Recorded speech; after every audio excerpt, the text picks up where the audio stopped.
एक बार की बात है, एक छोटे से गांव में एक प्यारी सी बच्ची रहती थी जिसका नाम माया था। माया बहुत ही जिज्ञासु और प्यारी बच्ची थी। उसे कहानियां सुनना बहुत पसंद था।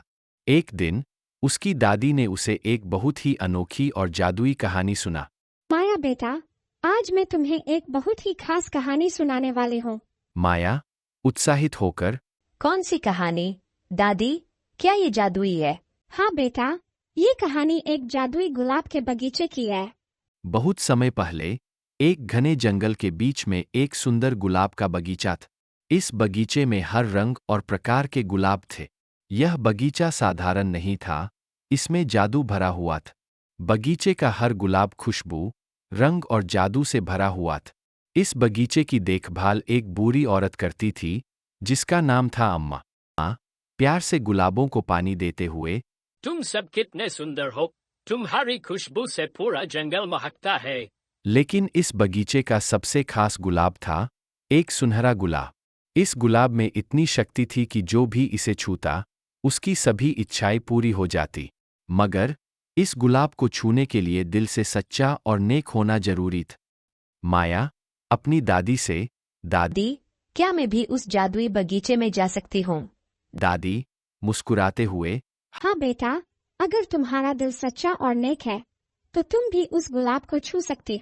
माया ने अपने मन में ठान लिया कि वह उस जादुई बगीचे में जाएगी। अगले दिन वह अपने सफर पर निकल पड़ी। चलते चलते उसे एक बूढ़ा आदमी मिला जो बहुत परेशान दिख रहा था। बाबा, आप इतने परेशान क्यों हैं? बेटी, मेरी आंखों की रोशनी चली गई है। मैं अपने घर का रास्ता नहीं देख सकता। माया ने बूढ़े आदमी की मदद की और उसे उसके घर तक पहुंचाए। बूढ़ा आदमी माया को आशीर्वाद देता है और कहता है कि वह जरूर अपनी मंजिल तक पहुंचेगी। माया चलते चलते जंगल के बीचों बीच पहुंची जहां उसे एक सुंदर बगीचा दिखा। वह समझ गई कि यही वह जादुई बगीचा है जिसके बारे में उसकी दादी ने बताया था।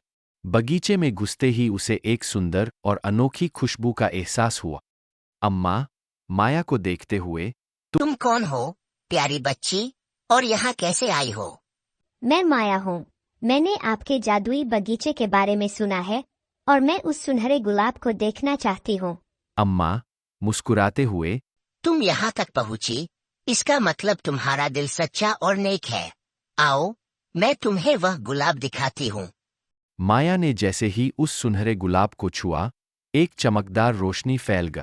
गुलाब की पंखुड़ियां खुलीं और उसमें से एक छोटा सा परी निकला। परी मुस्कुराते हुए, माया, तुम्हारे सच्चे और नेक दिल की वजह से मैं आजाद हुई हूँ। तुम्हारी हर इच्छा पूरी होगी। माया ने परी से कहा कि वह चाहती है कि सभी लोग खुश रहें और हर किसी की मदद कर सके। परी ने माया की इच्छा पूरी की और पूरे गांव में खुशी और समृद्धि फैल गई। माया अपने गांव वापस लौटी और उसने सभी को अपनी यात्रा और जादुई बगीचे के बारे में बताए। गांव के लोग बहुत खुश हुए और उन्होंने माया की तारीफ की। माया ने सिखाया कि सच्चाई और नेकी से ही हमें सबसे बड़ा सुख मिलता है। देखा माया, सच्चाई और नेकी का हमेशा फल मिलता है।